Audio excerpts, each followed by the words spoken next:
ৰ'ব বন্ধুসকল, বেছি সময় নলওঁ আপোনালোকৰ পৰা, অকণমান সময় লাগে আপোনালোকৰ, কাৰণ মোৰ সেইখিনি আপোনালোকক ক'ব আছে। মাত্ৰ 2 মিনিট সময় দিয়ক প্লিজ।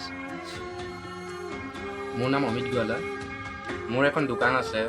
এই দোকানখনৰ পৰা যিমানটো ইনকম হয়, মোৰ ঘৰখন চলাবলৈ বহুত অসুবিধা হয়। সেইকাৰণে ভাবিছোঁ আজিৰ পৰা মই ভিডিঅ' বনাম। বহুতে কয় যে ইউটিউবৰ পৰা বহুত ইনকম কৰিব পাৰি, ইউটিউবৰ পৰা পইচা পায়,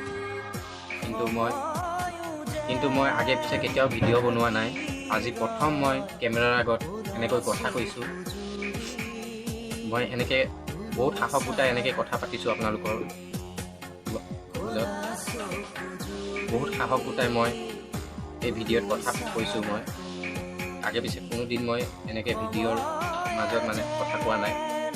সঁচা কথা কৈছোঁ বন্ধুসকল, মই জীৱনত বহুত কাম কৰিলোঁ, কিন্তু মই ক'তো ছাকচেছ নহ'লোঁ, ক'তো ছাকচেছ হ'বলৈ পৰা নাই। কিন্তু আজি মই ইউটিউব চেনেল খুলিছোঁ আৰু ভিডিঅ' বনাইছোঁ। চাওঁ মোক কিমানে ছাপোৰ্ট কৰে।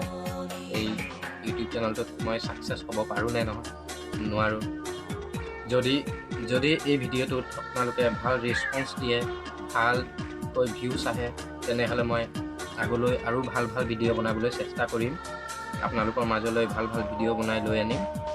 আৰু মোৰ বাকী একো ক'ব লগা নাই আপোনালোকক। যদি আপোনালোকে ছাপোৰ্ট কৰে, মই আগুৱাই যাব পাৰিম জীৱনত। ইমানে। মোৰ গাটো বেছি ভাল নহয়, যি হ'লেও ভিডিঅ'টো মই আজি বনাবলৈ চেষ্টা কৰিলোঁ। Thank U.